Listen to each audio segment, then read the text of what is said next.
Digging through the past is not that hard. Rusted cars and broken shards, mining memories in an old wrecking yard. Echoes of laughter, whispers of pain. Time stands still, but the memories remain in this graveyard of steel. Welcome to the Wrecking Yard. I'm Jerry Wayne Longmire, and y'all are presumably still y'all.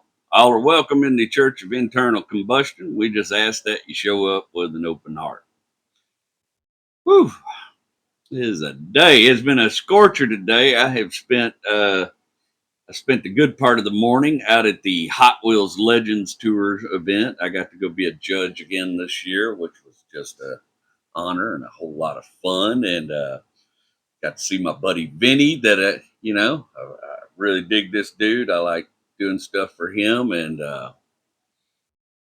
got to see a lot of cool cars and hear a lot of cool engines and be a part of something, which is always fun. Y'all know I'm a fan of Hot Wheels and die-cast cars, and I'm just really enjoying being a part of this event. But boy, it was a scorcher. I don't know why they decided to come to Houston in August, but man alive. It did make me laugh, though. They said at all the previous events, including Austin, people have collapsed because of the heat. And they got down to Houston, the very hottest event. We had something like 8,000 something people out there today. And no one collapsed because we're used to this nightmare. And I thought that was kind of funny. But it was good. I actually went out last night, went to dinner, and hung out with two of the designers from Hollywood, Mr. Brian Benedict, who obviously I'm a big fan of, and another one of their designers named Kevin Chow. We all went out, had some drinks, and did a little networking, and that was a pretty pleasant evening. I usually, I get a lot of anxiety about those things. I'm not a fancy person. I know I joke around about the Diamond Gym stuff, but I feel uncomfortable in situations. And because of my Crohn's disease and my food restrictions, I really hate doing food events. I hate going to dinner with people that I don't know that well. That's always a loaded invitation for me because I don't know, what's going to go down. And Brian hit me up, asked if I wanted to go out to dinner with them. And we got a guy here in Houston, Dr. Billy. He's a heart surgeon, but everybody calls him Dr. Hot Wheels. He has a McLaren 720, and it's all done up in the Hot Wheels decals. And you might have seen videos of him. He lets kids take pictures of it, and he's just a great dude. He's just a really, really I got to hang out with him and his wife. They're both just fantastic. Her name's Sean. She was just a fantastic human being, and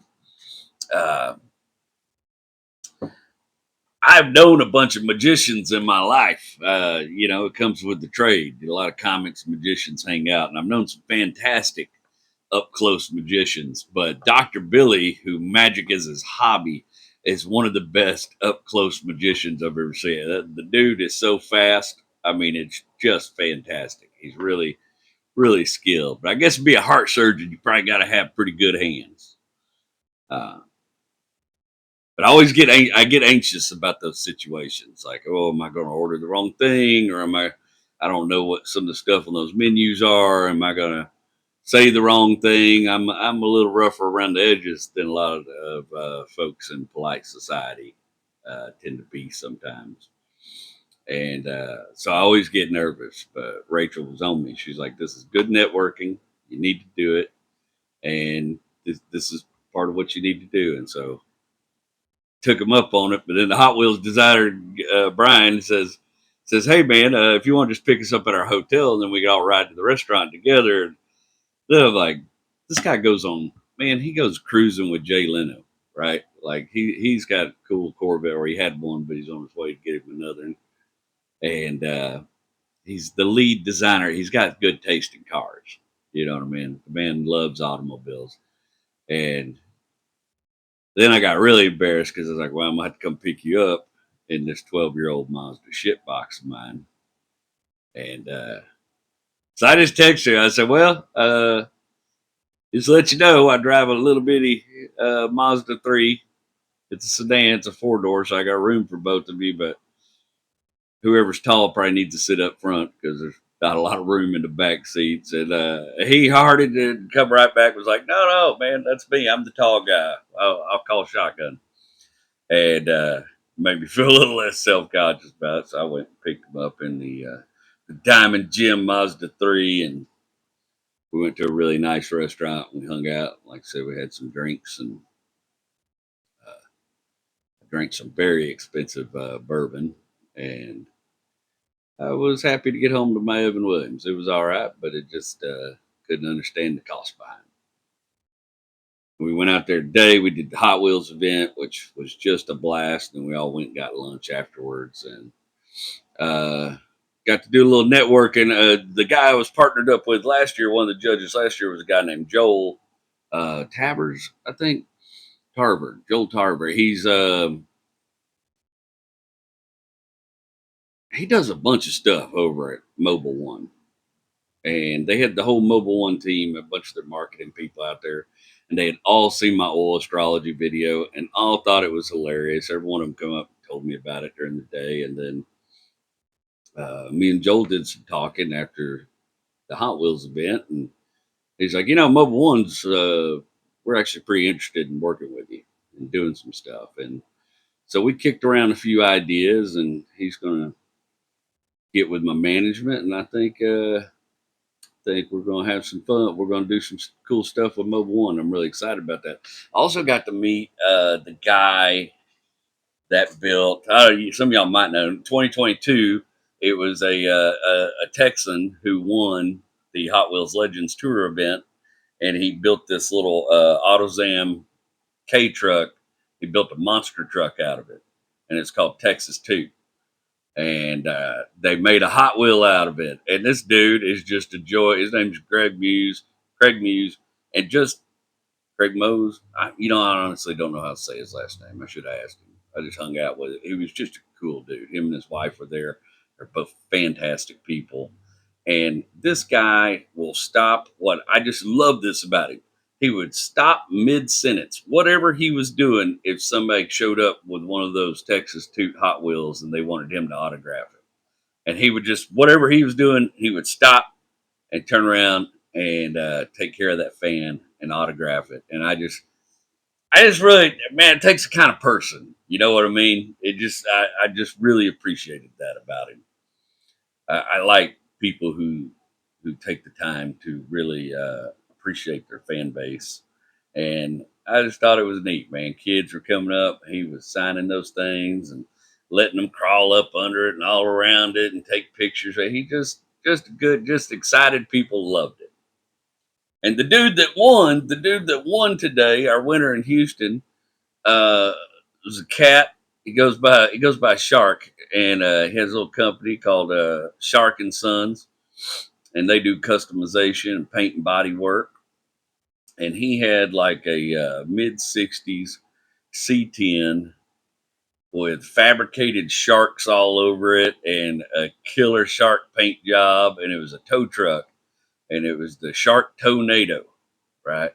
And it was a neat project. You could tell the guy put his heart and soul into it. He had some tributes to his mom and dad, his beloved mom and dad who passed, on the back of it. And he had a story. But this dude, that whole day at the festival, it was hot, okay? And this dude's out there in his gear with his hat and his do-rag and all his stuff. And every kid that wanted to come the kids were lined up, more so for that truck than any other vehicle in that parking lot. There was a line of kids waiting to get their picture taken with the Shark tow truck. And he was just tickled about it. Had a little interaction with every one of them kids, gave them a little fist bump, posed with them. And I was just like, man, I feel good about you walking away the winner today, because you were real happy about it. He got real emotional when he spoke. It was a beautiful thing to witness. That kind of stuff does my heart some good, puts some joy in my heart. Sorry, that little booger. Anyways, but I am a little fried. I'm a little cooked. I ain't gonna lie to y'all. My bandwidth is a little narrow right now. It's just, between vacationing with the family and traveling before that. And honestly, I don't even know what day it is. It's Saturday. It's Saturday. And I got stuff to do around here tomorrow. I got an interview Monday. I got to go get some tires put on the Mazda. And then Tuesday morning, me and my good buddy Barry Laminek are going to hop in the Diamond Gem Mazda and make our way to Pagosa Springs, Colorado, which is about a 16-hour haul. We're going to stay in Pagosa Springs 2 nights. We're doing a show in Pagosa on Wednesday night. And then we're going to run back, and it's about another 9 to 10 hours back to get to Lubbock, Texas. And we're going to do a show in Lubbock Thursday night over at Jake's Back Bar or something or other. Stay in Lubbock and make our way back to Houston come Friday morning. And I'm tired. I'm tired. I'm not complaining. I'm happy. I'm happy. I'm thankful for the work. I'm happy to have all this going on. But I am tired. I am tired. I'm a little frazzled right now. And so if my face probably a little red from sun today, and if my eyes look a little tired, don't worry, I'm okay. I'm just a little run down.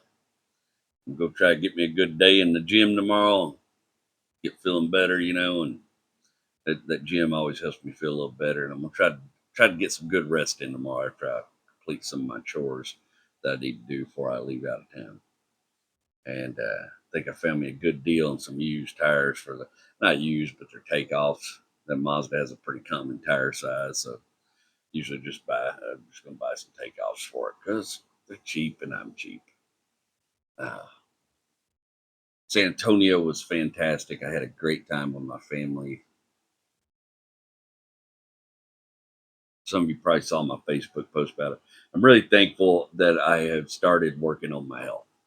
That I started a year ago, really focusing on my health and trying to lose some weight and feel better because SeaWorld is huge. I took my kids to SeaWorld. SeaWorld is huge, bro. And we marched our asses all over SeaWorld, and it was 100 degrees. Now, San Antonio's drier, so it's not quite as bad, but it's still 100. 100 degrees is 100 degrees. Okay. 100 degrees is 100 degrees. Yeah, it's worse when it's humid. I don't even disagree. But we're talking about the difference between being sous vide and in a convection oven, and they both suck. We're made out of meat, and those are things you use to cook meat in. And but I spent that whole day in San Antonio marching along with my kids. I wasn't huffing and puffing and out of breath. I wasn't in a shit ass mood because of that. I wasn't impatient or sharp or short with anybody.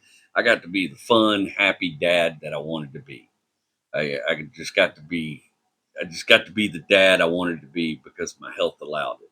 Because I've taken some steps to change my health, and I'm super thankful about that. San Antonio was a blast. Also confronted a major fear. So I have been terrified of heights. Let me pull this little air conditioner over here a little close to me. Need a little bit of that cold air coming up me.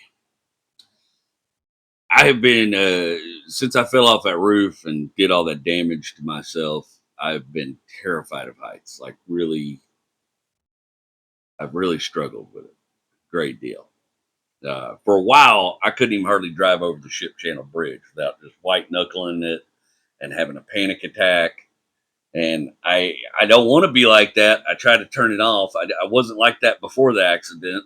I climbed towers and stuff, early in my career, and I don't want to be like that.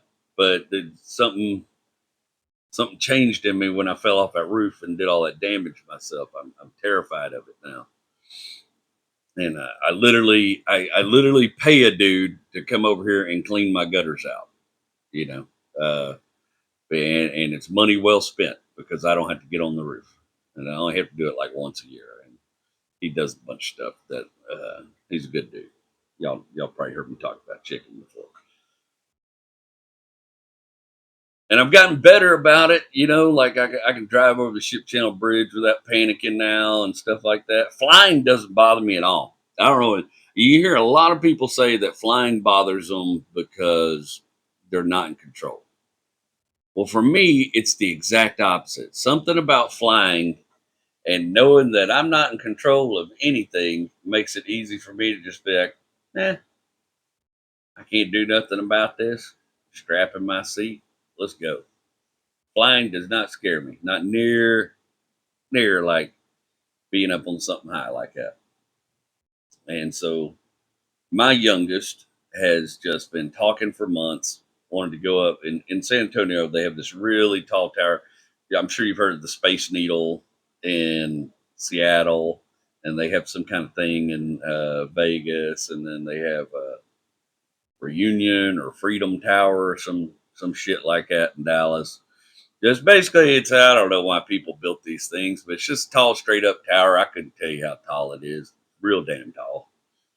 And there's a big, sort of a circular disc shaped, like a restaurant, and observation deck at the top. I don't know what possesses people to make these things or want to go in these things. I don't know. It is beyond the grasp of my imagination and my curiosities.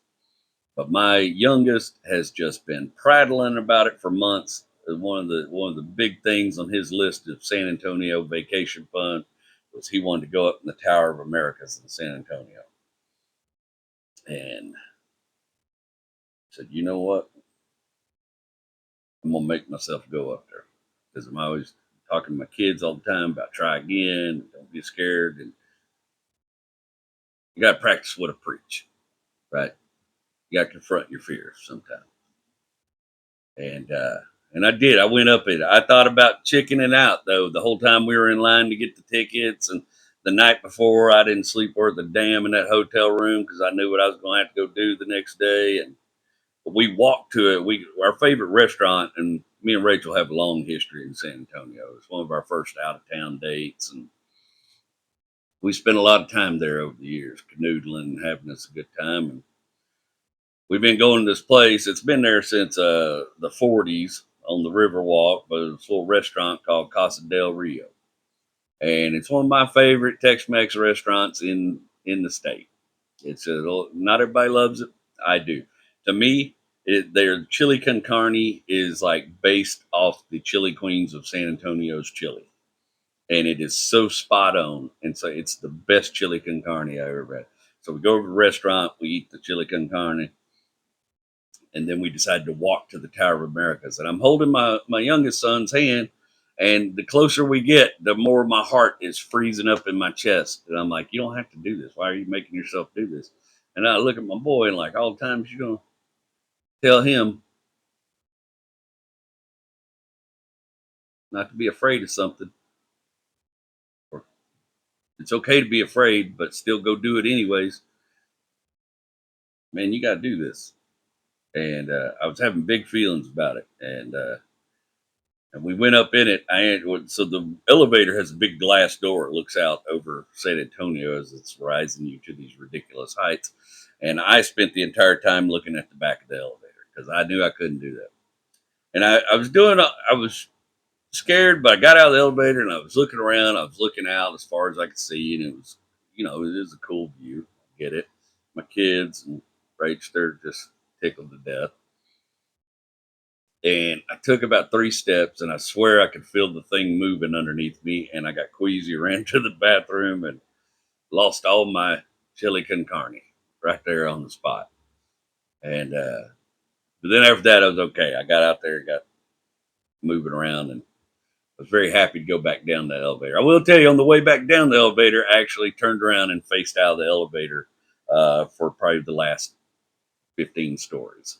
And I was, or 10, so I don't know how tall the thing was. But about halfway down, I turned around and looked out the elevator. And I was okay. It was a little shaky when we got off. And then they have this little theater down there. It's called a 4D theater. Well, I just thought there was like a play on words, like, oh, it's 4D, like it's the best 3D theater you'll ever go to, or whatever. I didn't know that in a 4D theater, the seats move and all this stuff happens, and they have little squirters that'll squirt water on you, and a little. There was a little Angry Bird cartoon, a little Angry Bird movie they showed in this 4D movie.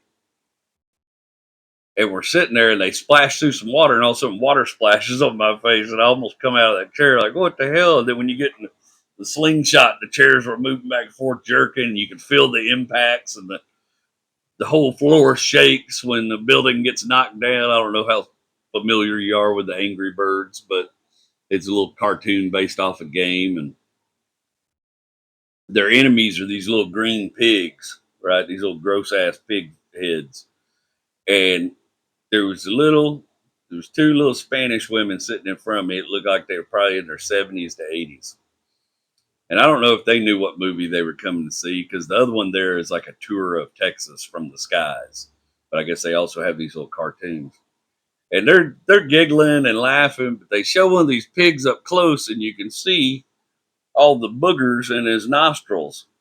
And I'm staring at that, and I hear this little Spanish lady go mocos, which I'm aware that means like snot, mucus, boogers.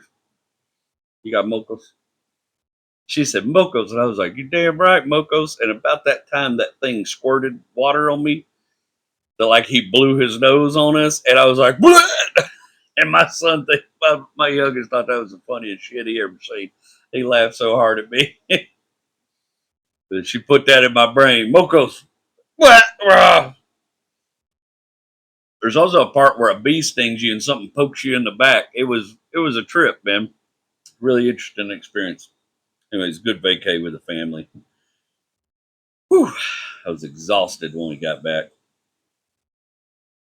Uh, we rented a Ford Bronco Sport, which is a little crossover SUV. It's not like a Bronco. It's more like a Cadillac SRX or a Ford Escape or a Lincoln Nautilus. But we're shopping for one. I think we're going to replace the Cadillac. And I rented a Volkswagen Atlas earlier in the year, and I rented this little this little Ford Bronco Sport, and absolute peace. I mean, just I have not been that disappointed in a vehicle in a long time. It was really, really, really just a weak little machine, and the handling on it was terrible.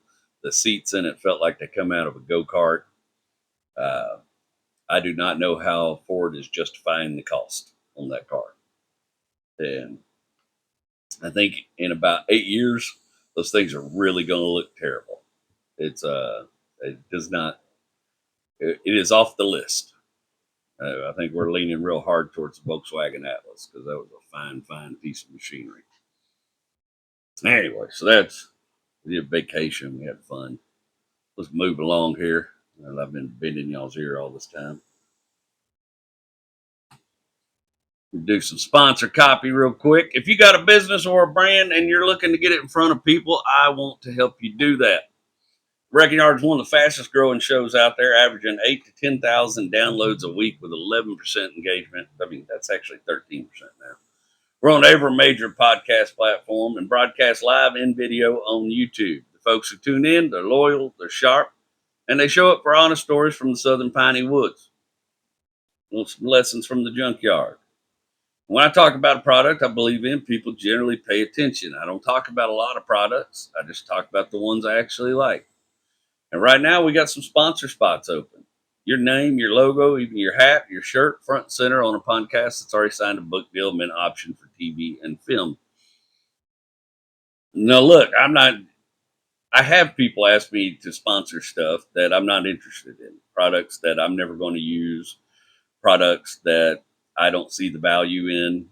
If you see me do any kind of collaboration with anybody, then it is because I actually believe in the product and believe in what they're trying to sell. That sounds like you're kind of right. Email jwlcomedy@gmail.com. That is jwlcomedy@gmail.com. All ships rise. That is my motto. Let's grow together. Oh, I'm excited about this little car today. It's a fun little machine. You ever try to fix a mess by building something even messier? That's the story of the Ford RS200. Now, to understand the RS200, you got to back up a bit. So in early 1980s, Ford had just released the Mark III Escort. It was a front wheel drive hatchback that might have been fine for PTA meetings and going to the car parks, but it damn sure wasn't going to win in Group B rally. It just didn't have the muscle. It didn't have the and that's a problem when you're. This is back when Group B rally was a big deal, and that's a problem when your legacy is built on rear drive warriors like the Mark I and the Mark II Escorts, which were absolute killers in Group B rally. Cars that slid sideways through the whole 1970s and into rally legend. So Ford tries to Frankenstein a solution. They take the Mark III, they rip out the front wheel drive guts, they throw in a turbo, and they call it the RS1700T. It was supposed to be their next rally champ, only it wasn't. It was plagued by drivetrain issues, inconsistent boost pressure, and nobody in-house had the stomach to see it through. By 1983, Ford shelved it like a bad idea that just smelled like money and shame.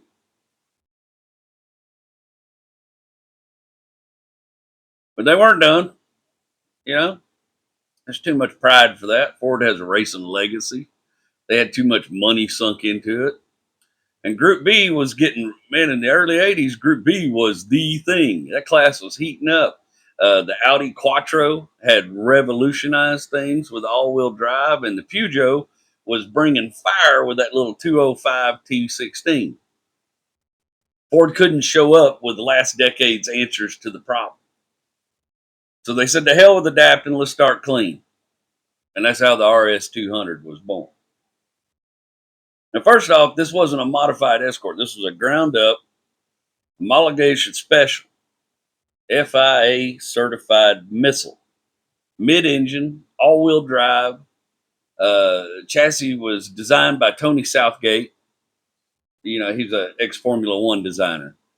John Wheeler, another F1 vet from Ford's own ranks, helped engineer the drivetrain. They weren't just building a rally car, they were conjuring a machine. The layout is wild. The engine sat longitudinally behind the seats, midship. And the gearbox is mounted up front for weight distribution. That meant power had to travel forward out of the engine, through the front diff, then loop back down to a prop shaft to the rear. It was like a mechanical daisy chain. Efficient in theory, complicated in practice. Lots of rotating mass, lots of heat, lots of things that could and did go wrong under rally abuse. The bodywork was fiberglass composite molded by Reliant, the same folks who made the Robin, but it kept the weight down, just under 2,500 pounds in race trim. This thing's a go-kart, a mid-engine go-kart. And it helped Ford hit that magic 200 unit mark for the FIA regulations. They even rated the parts bin. It had a Sierra doors, rear lights, windshield. So it still kind of looked like a Ford, but just barely. They always kind of remind me a little bit. They remind me of those early MR2s. The suspension was a double wishbone setup all the way around with twin dampers per corner. It was built to take air, laying flat. That gave it one of the most balanced handling characteristics in Group B. On gravel, snow, tarmac, it was composed, tunable, predictable. Then you had the power plant. The 1.8 liter Cosworth BDT inline four, turbocharged, 16 valves, dual overhead cam, made about 250 horsepower in road trim, but rally tunes saw between 350 and 450 horsepower, depending on the boost level and the weather and how much you're willing to scare your co-driver. Problem was it had the turbo lag of a 1980s blender. Below 4,000 RPM, it might as well been. They might as well just had a hairdryer on it. And once you got them RPMs up and that boost hit, it was all violence and velocity. Spool up, shift, repeat, try not to die. Despite its handling, the RS200's best WRC finish was third place, 1986 Rally Sweden, with I can't remember this guy's name, Callie Grundle at the wheel. the real problem is one race later at the Rally Portugal, tragedy struck. A crash into the crowd killed 3 spectators and it injured dozens more. Not the car's fault specifically, but Group B had crossed the line and the FIA pulled the plug at the end of the season.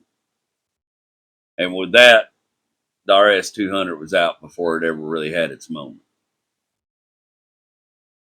Ford had already started building the RS200 Evolution, which was going to be a 2.1 liter engine, upgraded drivetrain, reinforced chassis.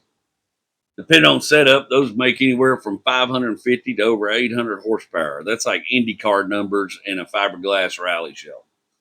Most Evo cars were tuned to about 580 horsepower with over 400 foot-pound of torque. But by the time it was ready, Group B was dead. The Group B rally was over. Seems like it would have been easier to me, rather than get rid of a whole racing series, is to change the way spectator viewing was set up. But, oftentimes things that make too much sense don't get looked at. Evo didn't die. It found a second life in rallycross. Norwegian legend Martin Schank, I don't know how to say his name, took a 650 horse RS200 Evo to the 1991 European Rallycross Championship and walked away with the title. The car became a cult hero immediately. Too much machine for its moment, but too good to scrap. Some of them made it to circuit racing. I read about one when I was researching it that was converted to IMSA GTO spec, making over 750 horsepower. But up against full-on space frame monsters from Mazda and Nissan, it was David with a slingshot made of fiberglass. Still cool as hell, though. Another dude, Stig Blomqvist, used one at Pikes Peak. It was a parts pin build, but it ran the mountain with 700 horsepower and a chip on its shoulder. And now I just found out through doing research on this car that Ford and Borham Motor Works are, they did in June of 2024. They teased a remaster, RS200 for the modern age. If it happens, I think it's kind of in limbo right now, but if it happens, it'll be the wildest comeback since Lazarus. The RS200 was never the fastest, it was never the winningest, but it was the most Ford thing Ford could have done at that moment. Saying, we missed our shot, but we're still taking damn swing. It's over-engineered, overcomplicated, and somehow still underappreciated, and it lives on because of that. It was the outlaw with perfect aim and terrible timing. That is the Ford RS200. Now, I'm going to preface this with telling you I've never seen a Ford RS200 in real life. It's a fantasy dream car of mine, much like the De Tomaso Pantera. It's a whiff of smoke when my mind idly dreams about hitting a real big old financial lick. I think the last one I saw sell went for like $560,000. My problem is I'd want to drive the damn thing. I think it's one of the coolest things I've never seen. I actually have driven a Pantera, and I've seen lots of Panteras, but I've never seen a Ford RS200. But I just think it's a really cool car. And I picked that car to talk about somebody who's very, very important to me. Because too many berries. One berry is too many berries. This person is in my inner circle. It's a person I talk to nearly every day. And it's my cousin Rick. And when I get to the reasons why I picked that car, I hope you'll find understanding in it rather than disappointment. I knew Rick as Ricky. Adult Rick and me have been friends, but I grew up with this. We were kids together. We're just a couple of years or a year, maybe a year. I think maybe we're like months apart in age. But we did, in fact, grow up together. I think if I had a best friend as a kid, it was probably him. And I wanted to talk about him for a while, but we don't have much car history together. I mean, I know what he drives now. I know he's got a big old Ford F250. It's actually kind of badass diesel. I think it's pushing about 500 horsepower.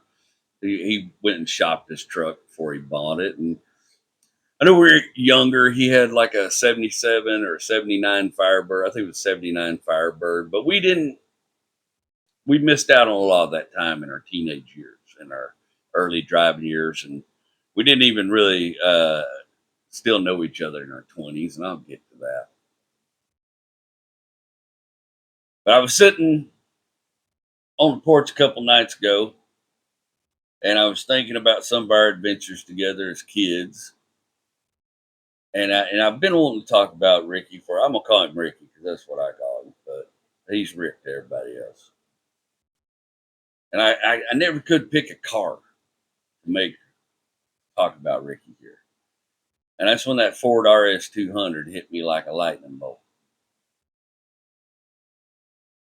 My granny, my mama's mother, had an older sister named Mary Lee McBride. She married a pipe smoking, muscadine wine making pistol of a man named Corby Addy.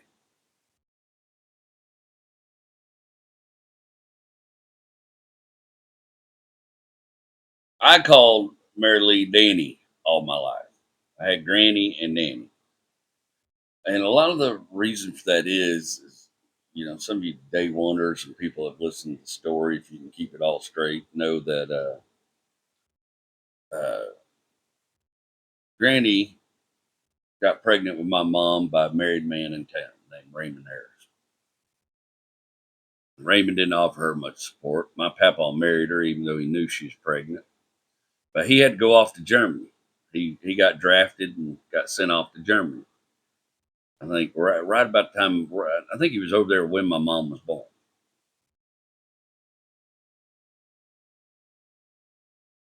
And my granny's older sister, Nanny, helped raise my mama. Granny didn't know how to raise a kid yet. It was her first kid. She didn't know what she was doing. And I've told you enough about her to know she was kind of a whole ass problem. She was too busy chasing men, having a good time. And Nanny stepped in. Nanny was her older sister and already had kids of her own, or I had some on the way. And Nanny was real good to my mom. My mom loved Nanny. Like me and my mom argued about what she was going to be called because, you know, women nowadays, they don't want to be called granny or grandma or anything like that. They want to come up with some bullshit name rather than just be a grandmother. I think it's a vanity thing. And back in the days, the kids used to decide what they were called, but for whatever reason, my mom wanted to pick her name. She'd come up with so much crazy stuff, and I probably should just let her pick whatever she wanted to pick. I don't know why it even mattered. But me and my mom, we went back and forth, and she decided she wanted to be called Nanny. And I was really tickled with that because Nanny was very special to me growing up. I've told y'all a few stories about her over the years.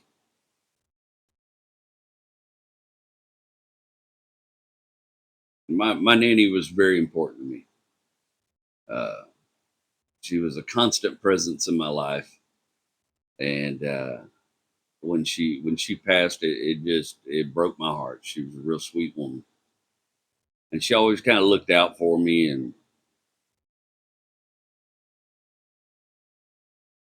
she was just good to me, you know. And, you know, hearing all my stories, everybody didn't fit that particular profile. So I was excited when my mom decided she would be Nanny to my kids. Sadly, they didn't get very much of her. Nanny had two children. She had a son named Ronnie and a daughter named Pat.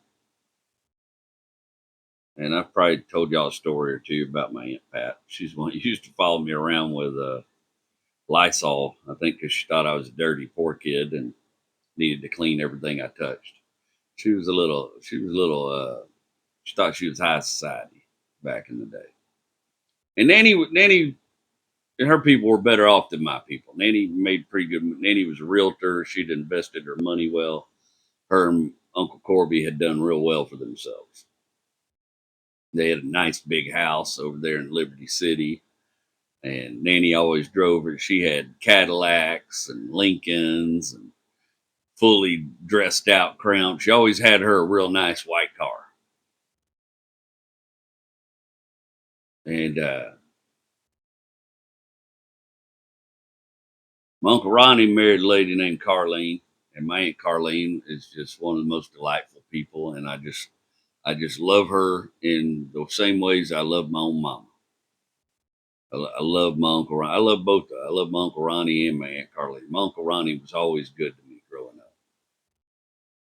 And my Uncle Ronnie and my mom were real close when they were kids growing up. My Uncle Ronnie saved her life one time out at the lake or so. I've heard the story.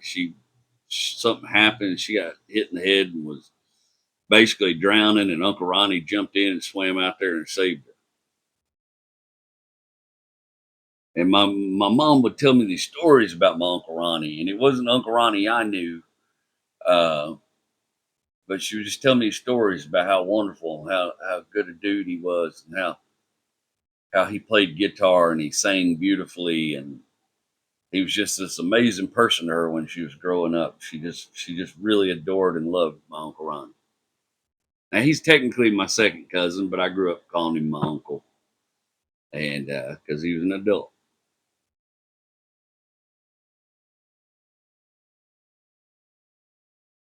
Mom and him were very close, and then Vietnam happened, and Uncle Ronnie was shipped off to Vietnam. And I wouldn't dare try to tell another man's stories. I don't know what happened to Uncle Ronnie in Vietnam, but I know, according to my mom, he come back from Vietnam very different. It was very hard on him. Uh, like it's a pretty common story.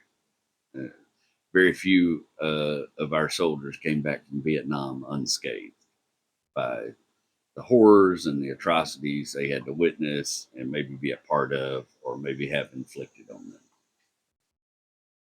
But my Uncle Ronnie had, I think, a real rough time in Vietnam. So the Uncle Ronnie I knew was kind of a hard man. He had a kind of a raspy voice, and he drank a lot when we were young. He was never mean to us. I mean, not that I saw. His kids, might have uh, a different story about that, but I never witnessed it. He was never violent towards us kids or anything like that. But he was a little scary. He looked like he put a whooping on a man. He had a big old set of shoulders on him, like a daggum axe handle. He was stout, and he had a face that when he looked at you the wrong way, you thought, "Boy, I sure wouldn't want to get on the wrong side of that fellow." As a kid, he was just a big old formidable dude.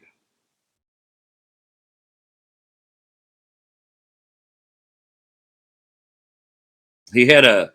I used to hear him play guitar every once in a while. He was a hell of a musician, very talented. But what I mostly remember is he would play. He had this little Chihuahua named Chico, and this little Chihuahua, he would sit in his recliner and he would play that harmonica, and that little old Chico would sit there on the arm of that recliner and howl along. And it was when we were kids, it was just the best thing in the world. I'm sure Aunt Carlene got tired of it from time to time.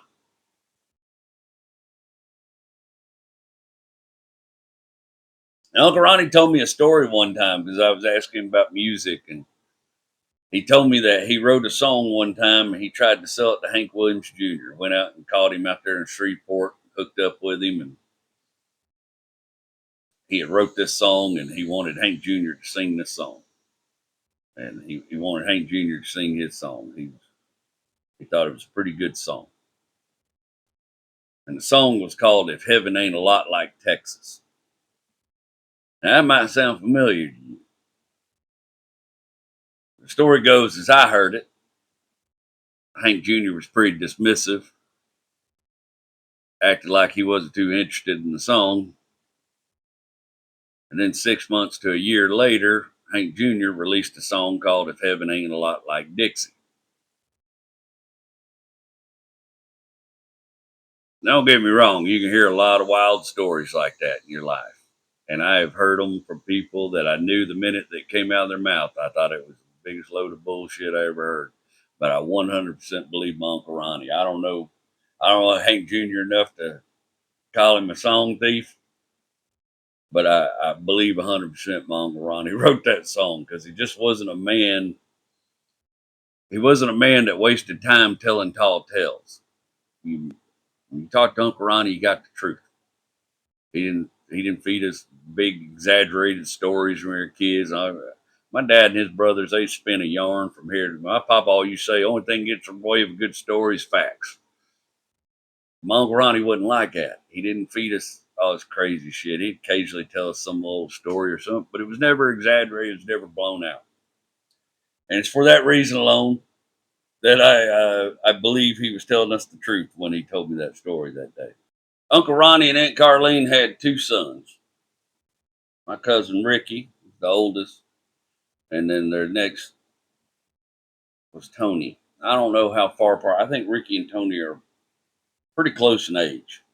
Maybe anywhere from a year apart to 2 years. They're real close in age. And Ricky and Tony is just about like oil and water. When we were kids, Tony was kind of the sensitive. He was real big into the church. He was real big into his church stuff, and he used to carry this little pillow around with him. He called it his pillow, and he was just a I don't even want to call him soft because he was tough, but he was a little more emotional, a little more sensitive. And Ricky was a lot more like Mom. Ricky was tough. Ricky was the daring one. He was the wild child. Ricky Tony used to fight like cats and dogs. I don't think I've even all the fights I've been in as a grown man. I don't think I've ever been in fights like them two used to get in. They would beat the piss out of each other. And me and Ricky was pretty close in age, so a lot of times it was me and Ricky doing stuff. And when I was a little kid, it was my favorite thing in the world for my mom to take me over to Uncle Ronnie and Aunt Carlene's to have to spend the night with Ricky and Tony. I knew we were going to have a good time. I always had fun with them. And they had a trampoline. We didn't have no trampoline. They had a trampoline. That trampoline was fun. They usually had the newest Nintendo and the video games. And they didn't have a bunch of money, but they were doing a little better off than we was. And when I was a kid, their mom and dad, they lived on a piece of land that backed up to Nanny's house and her piece of land. Nanny, in fact, at that time, Nanny lived in a house that my dad designed and drafted for her because she was trying to help my dad out. And she said, "Come design my house for me," so she could pay him. My dad was a draftsman, you know. And it was just this big old yard, these big old old growth trees, and they had a rope swing, and Nanny had a pool table in her house, a billiards table. And it was where the whole family would go for the big get togethers, where we would do Easter egg hunts and all that kind of good stuff. And it was always a good time to go over there. Nanny always doted on me. Always have fun spending the night at Uncle Ronnie and Aunt Carlene's house. Ricky, even though he's a little younger than me, he was always bigger than me. He was always stronger than me. He was faster than me. If we were riding bikes, he was the fastest one. If we were, he was the wild. He would take the biggest chances. If we were on the trampoline, he was doing the craziest stunts. He was just the guy was a natural athlete, even when we were kids, and he was tough. And I was always, if I'm being honest, I was always a little in awe of him and a little jealous. You know, You have those kind of rivalries growing up. But if it came to something physical or athletic, Ricky was going to beat us all every time. Boy was just tough as nails. We were riding our bikes down a hill, do a jump. I might let off. Tony might let off. Ricky wasn't going to let off. Ricky was going to send that bicycle off that ramp, be damn broken collarbone or not. He was going to do it. And most of the time, he pulled it off.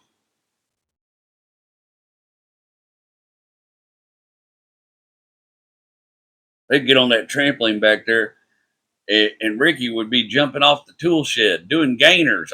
Gainers, where you jump forward and do a flip backward, do a backwards flip while you're moving forward. Ricky could do a gainer like nobody's business. I've seen him, he would just jump off the tool shed, bounce off that trampoline, do a gainer. And I wouldn't do no, I was too scared. I was a timid kid. I couldn't do stuff like that. Him and Tony used to like to play this game. I think some people call it crack the egg, where one person sits in the middle of the trampoline and the other two jump as high and as hard as they can at the same time and try to bounce the other person way off in the air, regardless of whether they land on the trampoline or not. I didn't like that game as much as they did, but these two would try to kill each other. Ricky, I've seen Ricky eject Tony off that trampoline at Mach 3 straight out into the woods. Tony hit the ground, bounce, come back for more. These kids are tough. I don't know if it's because they beat the hell out of each other all the time, but they were tough. I know what a trampoline spring feels like in the middle of your back. It sucks, especially if you're moving at a high rate of speed when you land on it.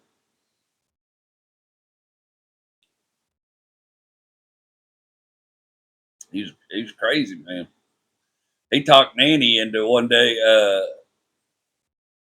letting him and Tony hold on to the back of Nanny's car while she pulled them down the road on their skateboards. And it was all fun and games till Tony fell off and broke his wrist. And Ricky was mad at him for months for screwing up their good time, for falling off his skateboard and breaking his wrist. He was just tough, man.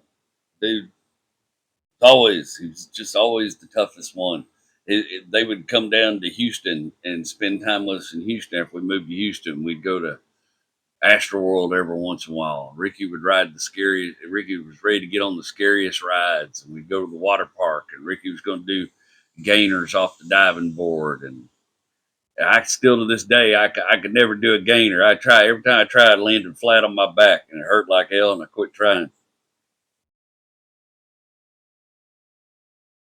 It was just tough as nails.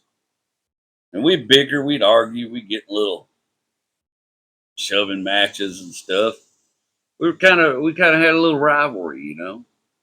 And like I said, if I was being honest, I knew I was a little jealous of him. I wanted to be the biggest, strongest, and the fastest, and I just wasn't. I wasn't built like that.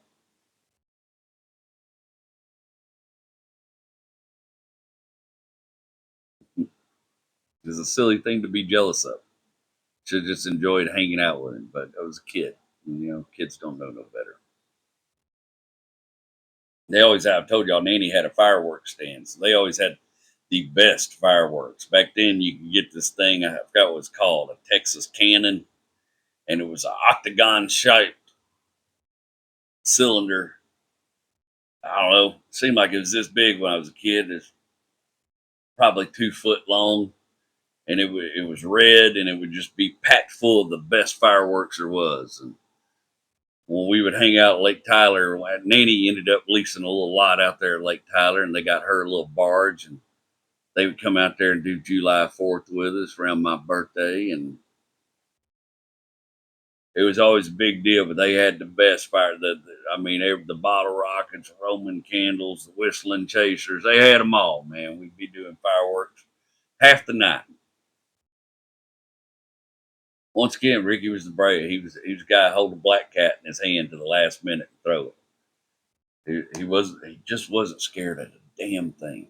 He was just tough as nails, fearless little dude, man. Not even a little dude, big dude. As we got older, he continued to be the biggest and the strongest. And we spent a lot of time together, up till probably we were about the age 15, 16 till we got to high school. When you get to high school, everything changes. And Ricky was going to high school up there in East Texas, and I was going to high school in Houston. And that's when you start finding your own little friend group, and you start getting a little independent of your family and your parents. And we just didn't go up there as much anymore. I mean, I always wanted Papa Clark to think I was the best. I always wanted my Papa Clark to think I was the best. I remember I was visiting him one time. I was about 17 years old. He gave me a pistol Christmas that year, and I decided I was going to go to the police academy and try to be a police officer. There's a thing called the East Texas Police Academy, and that's what I really thought I wanted to do at that age. We was up there visiting Papa, and Ricky come over and hung out, and Ricky was playing football then. I didn't play football. I was too small for that. I wasn't built for football. I was an artist. I like drawing pictures and working on cars. And that was the one thing I kind of had was I was real good at working on cars, and or at least real interested in it and spent a lot of time doing it. And the whole time Ricky was over there at my papa and my granny's house, Papa was just talking to him all about the football, and I never even heard my papa talk about it. I didn't know he was into football. And after Ricky left, I remember feeling jealous. Like I remember telling my papa, "Well, I think maybe I might ought to try out for football." And my papa didn't mean to, but he kind of hurt my feelings. He was like, "Boy, that ain't your type of thing. Ricky's built for football. Big old boy like that ought to be playing football." He says, "That's not what you need to be doing. You're not built for that." And I remember it stung because I wanted to be, I was Papa's boy. I wanted to be the best in his eyes, and that wasn't Ricky's fault. Ricky was just doing the things he was good at. But I remember that stung a little bit. And now that I'm older and I'm wiser, I know that my papa didn't mean nothing about it. He was just doing what he always did. He was just telling me the truth. You weren't built for that. You weren't that type of dude. And I'm not. I don't like getting hit. I've been hit a lot. I don't like it. It's not my thing.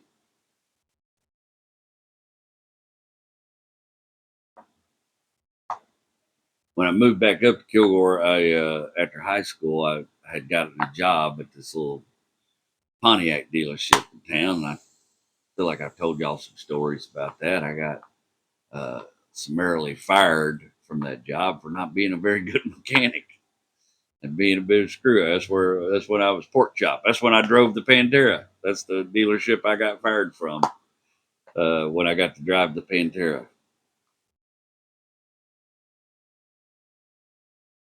And I don't remember what the situation was, but I know I was driving to El Camino at the time, and I went over to Ricky and Tony's house, and Tony was having some problems with his car, and I decided to try to help Tony work on his car. And Ricky didn't think what I was doing to Tony's car was right, and he was arguing with me, and it got heated and heated as young dudes full of testosterone dude until we were up into each other's face, hollering at each other.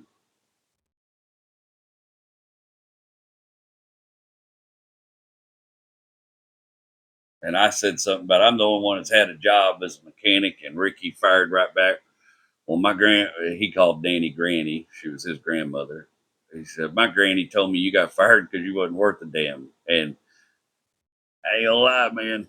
It got into my heart, dude, because the way I felt about Daddy, hurt. It got me bad, and we were ready to fight and just tear each other apart. And I remember I heard Uncle Ronnie's voice, "Hey!"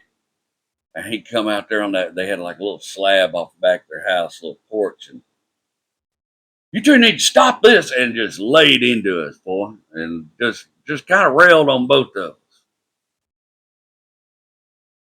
And I left.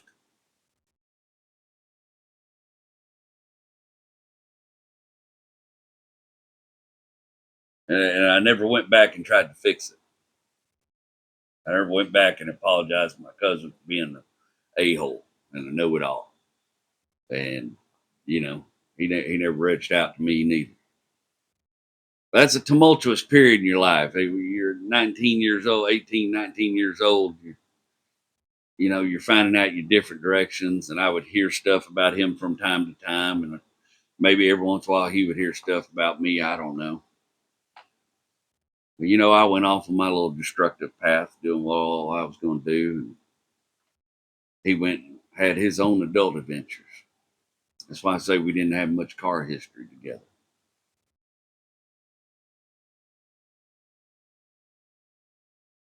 I remember Uncle Ronnie, we were like, I think probably about 12 years old. One of Ricky's friends had brought over Porky's, the VHS tape. And we hadn't seen a whole lot of naked girls yet. And there's Ricky and some of his little neighborhood friends. Tony's telling us he's going to tattle on us the whole time. We were in there watching Porky so we can see the naked girls in the bathroom scene. And Uncle Ronnie come in and caught us and run all them kids out of his house and took that VHS tape out and whooped Ricky's butt and laid into me and was going to tell him. Then my mama got a hold of me and it was just real bad, boy. We done got caught looking at the naked girls and everybody was pissed off about it.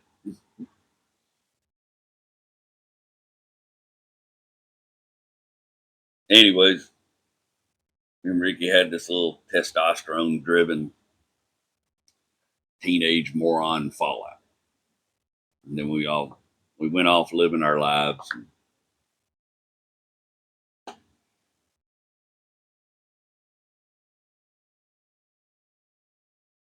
I don't even remember how we reconnected, but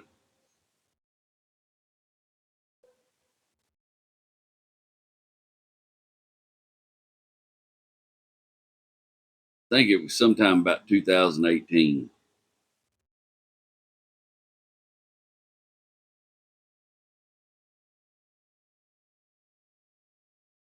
I really don't remember. I really don't remember what happened. I think maybe I seen him at a family event. Maybe I reached out to him. I don't know. I don't remember what happened. Honest to God, I don't.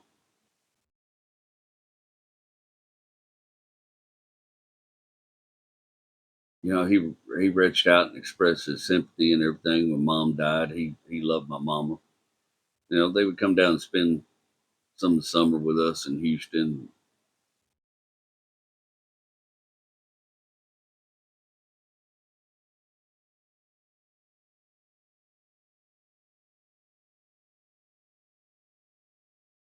But it's been about 6 or 7 years ago. Whatever happened happened, and we got reconnected. And I was getting ready. I was selling a bunch of stuff, and Ricky did some junking and some. He, you know, go to swap meets, buy stuff, resell it, and does him and his wife like go to estate sales and buy things, resell them.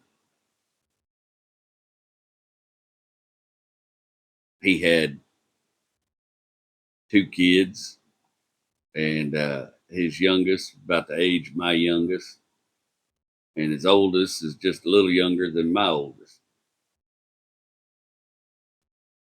We got to talk about being dads and that kind of stuff. And I was selling a bunch of stuff for my business, and Ricky was interested in some of the things I was saying. It was just some equipment, stuff like that. And he was coming down to Houston a lot back then, doing he was doing hot shotting and stuff. And I said, man, we hooked up on the phone. I said, man, come over here to my storage building. You can just take a look around, see what all you want, all that sort of thing. He come down there, he bought some stuff from me, and we got talking. It just kind of felt like it was just me and Ricky again, you know. And we got talking, and talk turned to video games. And I said, yeah, I said, I like to play this game called Grand Theft Auto. It was Grand Theft Auto 5 at the time. And I had just started playing it online and everything. And Ricky's like, man, it's my boy got that. I like to get on that game and just. He has an older stepson, and or what he calls his bonus son. And he said, this boy, I like to get on that game, have a good time, crash cars and stuff. And I was like, man, we could play together online sometime. And I think maybe it's about a week or two later, we started playing online together. And we built our little empires in Grand Theft Auto 5. And boy, it got to where we was playing just about every night. Every night I get off work, and about time, if he was home, he was doing a lot of trucking at the time. So if he was home, I'd text him, we'd hook up, we'd get online, we'd play some Grand Theft Auto together.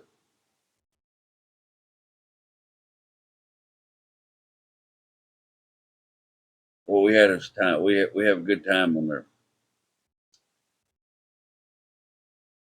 But not only were we playing these games together, we were talking about the family history and all the stuff that had gone down in the time since our friendship had fallen off. We're reconnecting, talking about being dads, talking about our siblings, talking about our spouses, our wives, and our relationships and our jobs and work and all that sort of thing. And it just felt so good to have this person I had roots with, that I grew up with. We rooted together when we were kids. We come from the same place. And I didn't have that anymore. A lot of you know by that time I'd cut a large part of my mother's family off because of everything that was going on and everything I'd found out since she died.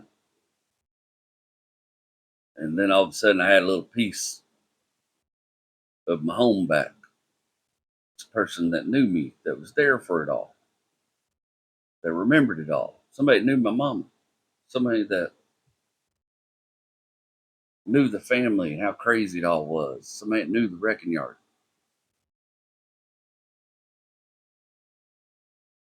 And we weren't in competition anymore. We were just these two dudes with families that found a way to blow off a little steam, shooting guns in a game and wrecking cars and riding dirt bikes in the mountains. And it gave me a sense of connection back. Something I don't often game with a lot of different people, but it gave me some kind of sense of connection back. And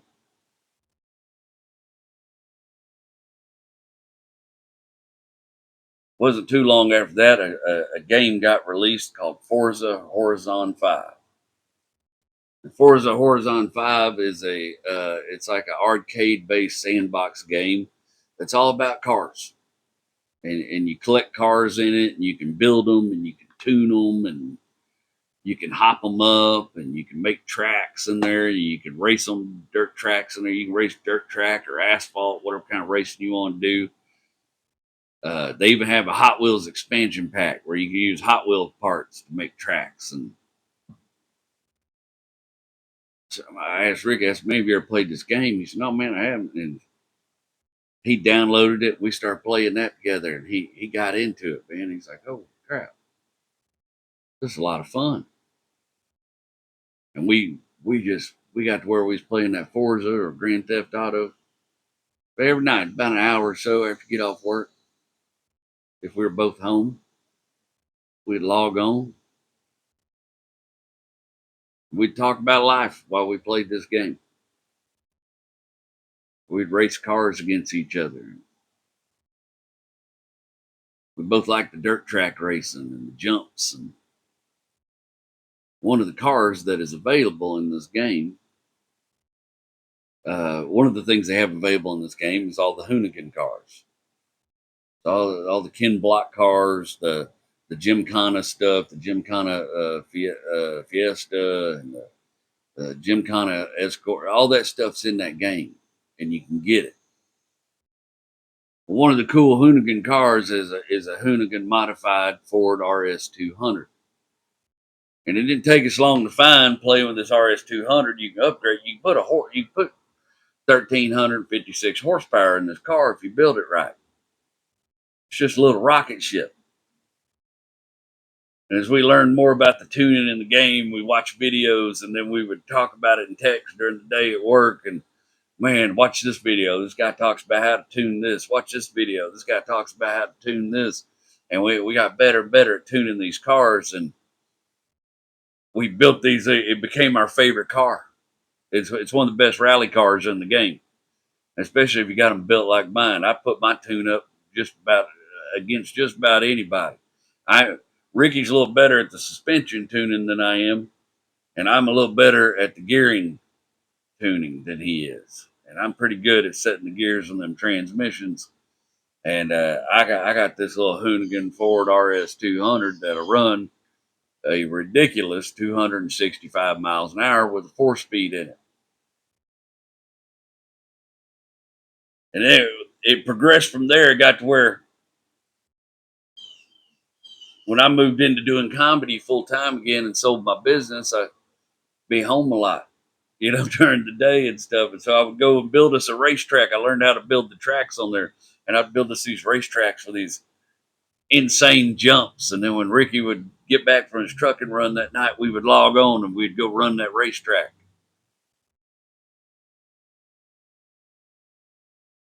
Then during the pandemic, we relied on each other a lot, I think, for a little bit of emotional support, because it was a weird thing the whole world was going through. But I had my cousin, I had my buddy get online and game with and kind of take my mind off that stuff.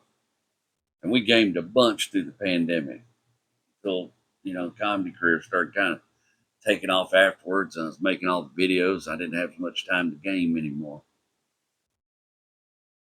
And Ricky changed occupations. He went and started his own business, and, it changed up his schedule. And we might, there's a couple periods of time we go a few months, we wouldn't get to play together. I'd be too busy traveling, doing stuff. He'd be busy with work and his own family. But then that first minute we got a chance to hook up and get back on, we'd get back on, we'd play together. I think it's important to have somebody like that. And it's different now, We don't compete in life. We compete in the game. And it's fun. We take turns winning. I think we're both better than who we are back then. He's still much bigger and stronger than me. He is a hoss of a human being. I don't know exactly. I figure he's probably about 6'2" and 270, 260 pounds. And looks like he can pick me up and throw me through a wall, and probably could. When I got to do the Devil's Bowl Speedway for the World of Outlaws, they're like, hey, if you want to bring friends, you can bring a friend. So I text Ricky. I was like, man, you live up there. I'm going up Devil's Bowl Speedway. Come out there and hang out with me and watch the races. And he come out there, and he brought his little son, Corby, named after his granddaddy. A pistol of a man. And we spent some time hanging out the races together. And we don't share all the same interests. He's in some stuff I'm not into. I'm in stuff he's not into. We don't always agree on politics and the way things ought to be. But we're still who we were. That bond is still there. And having somebody from your past like that,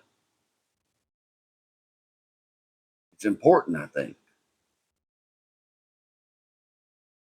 And nowadays, it's my release. It's nice to have somebody that doesn't. He always supports what I do, comedy and all that stuff. But it don't. He don't. He's happy for me with the things that are happening for me.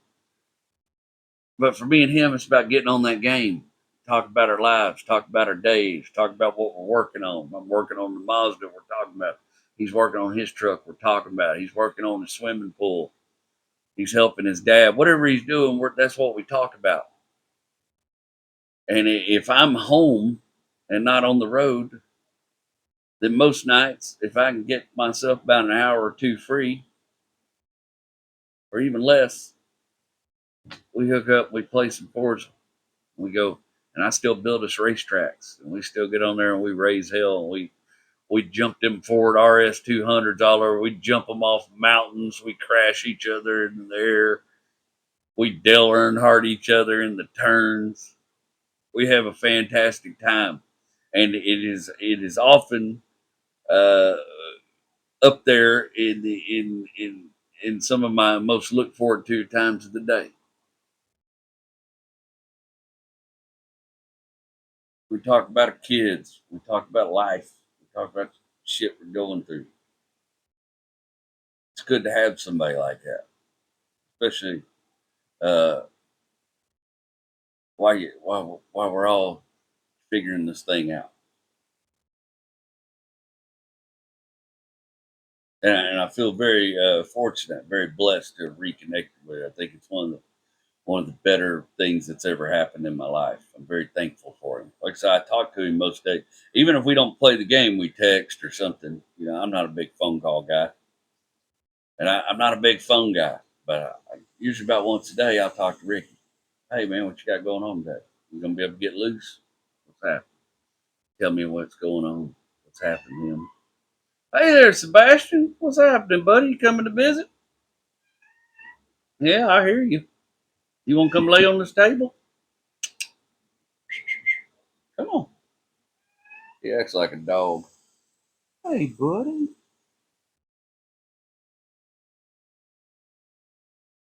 Okay. Oh, I thought you were going to jump up here. He's being standoffish. Sebastian might be camera shy. It's hard to say. Man, let's wrap that up right there. Let's do some testimonials, if you will. Hey. Oh, I was trying to keep you from getting tangled up in that box. He's down there all around my feet.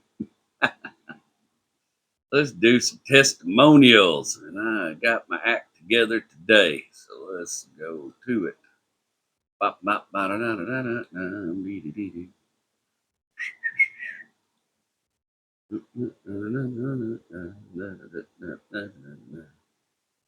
I would while away the hours, conferring with the flowers, consulting with the rain. Life would be so merry, things would be a ding-a-dairy, if I only had a brain. Okay, here we go. A good friend. Oh, this is testimonials from last week's episode. At David Beckhart, our old buddy David. I used to go to a Pentecostal church. If I were to go back, it would be one of those now. Go to a black Pentecostal church. That is a good time to be had by all. One of the best times I ever had in the church in my life was I was feeling some kind of way out on the road one time. And it was a Sunday, and I had been up the night before doing various nefarious things and damaging my body and my mind and soul in the most fun ways imaginable. I was feeling guilty about it, and I stopped in a little Baptist church in Tennessee. And unbeknownst to me, it was a mostly black congregation. And I will tell you, I had one of the finest Sundays I ever had in my life at that church. I was so welcomed and treated so fantastically, and the music was on point, and there was a feeling of fellowship and brotherhood. I had the best time. I got invited to go eat. I had just a magical time that event that day.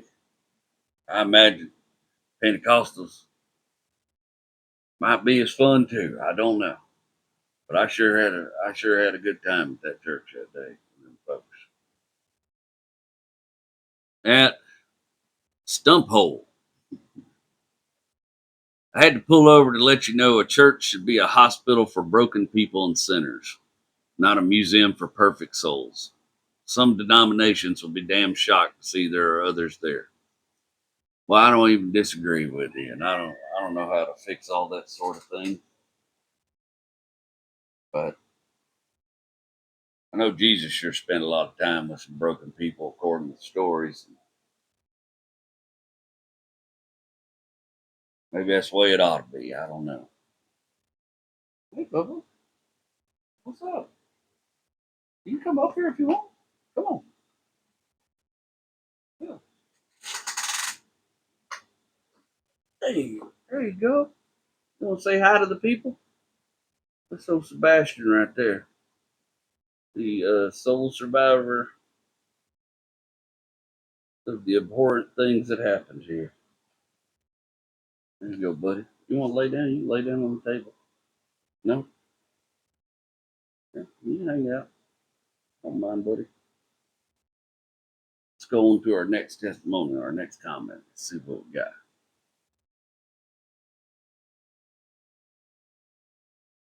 Ah, get out of my water.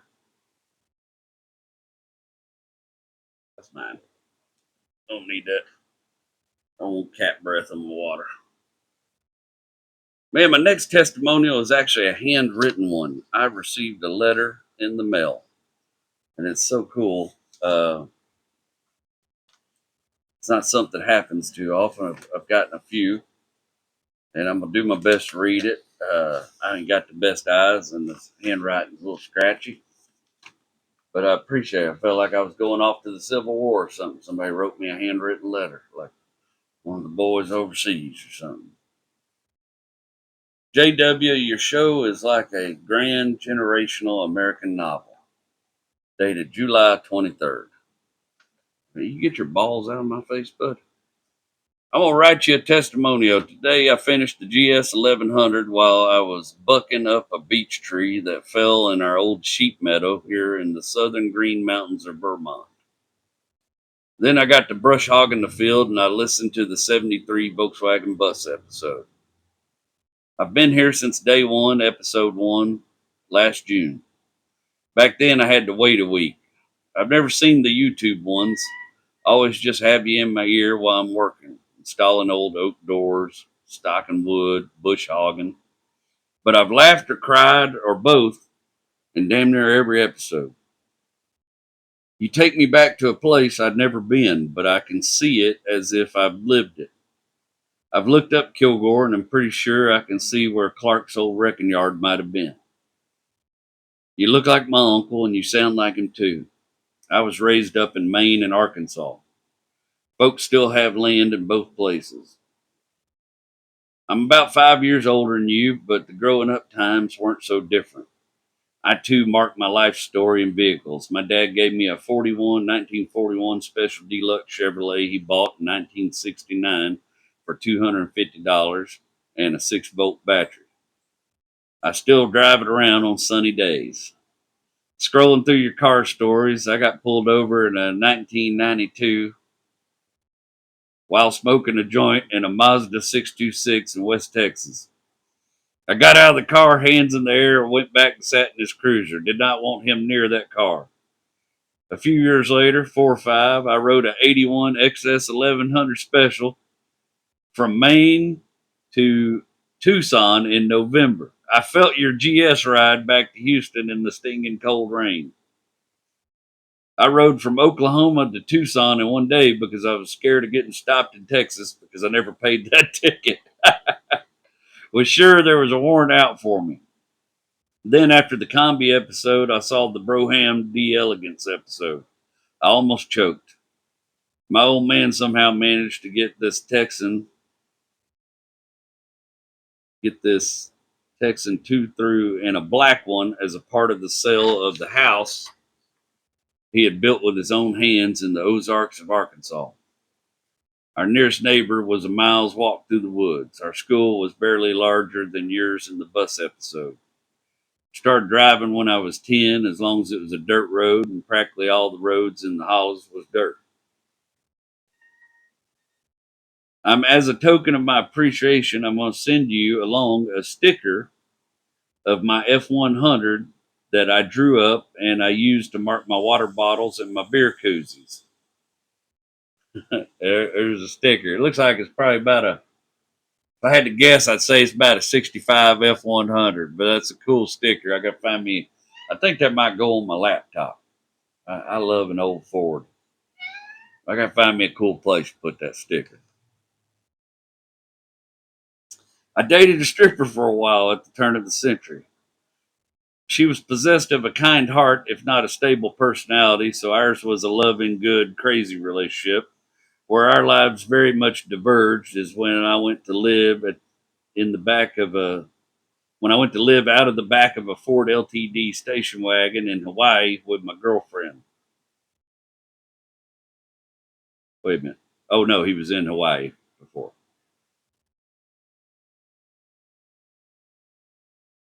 Okay, so he went to live out of the back of a Ford LTD station wagon with his girlfriend for the next from the next town over in Maine. I fell in love with surfing, and after doing the university thing in Arizona, I bought a 40-foot Crown Coach and went surfing. Ran like a roving hotel in Mexico and coastal Americas for like a decade. Towed a 69 FJ55 I bought off a used golf cart salesman in Sunrise, Arizona. Ended up on the beach in San Francisco surfing 20-foot waves by myself. Had a lot of girlfriends, but was lonely, so I joined the Peace Corps, where I met my white shoe New York City lawyer wife. Another thing we have in common, we married way up. The way you talk about Rachel makes my heart melt. Nice work, Broham. Spelled Broham. Surely. Thanks for the ride. You give me a connection alive and breathing to a part of the country I've become estranged to. I look forward to meeting you one day. Eric. Man, that's fantastic. Thank you, Eric. Appreciate you reaching out. Sounds like you got a pretty good damn story yourself. You might need to get it all down on paper. I'd sure like to hear about somebody spending a decade surfing the coast of the United States. Thank you. That was fantastic. I really love the sticker. I'm definitely going to put it on my laptop because that's the back of my laptop's all stickered up, and that looks like a perfect condition, my friend. Thank you. All right, let's wrap this thing up for the night. Worked on this, writing this. I was trying to put words that gave meaning to the impact of reconnection with my cousin has added to my life. Your roots are important. They don't determine which way your tree grows, but they damn sure do their part to keep you upright. Lots of things shape a tree. The sun it gets, storm it weathers, droughts it survives, the ones that leave it scarred down to the grain. And I count myself lucky that my roots tangle in the same East Texas soil as my cousin. As the older your tree gets, the more you realize how much it matters to have folks who were there when you were just a sapling. Folks who remind you it all really happened, that you didn't just dream it, that you were there in the dirt, in the rain, in the light. And I sincerely do, that each of you has some roots you can rely on when the wind starts picking up again. Roots that remind you you've been here this whole time. I'm fortunate to have that. I'm rooting for you guys. I tell you that every week, and I mean it 100%. I've resigned myself. I'm gonna tell you that till you can't believe anything else. I'm rooting for you.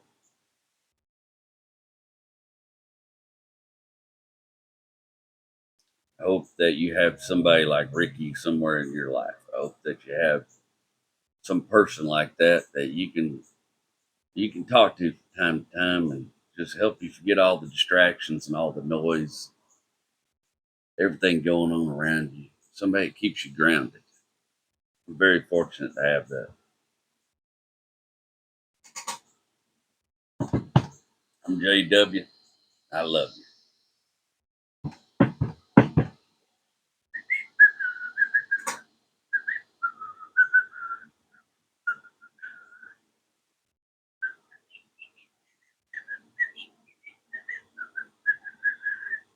I would while away the hours, conferring with the flowers, consulting with the rain. Life would be so merry, things would be ding it there, if I only had a brain.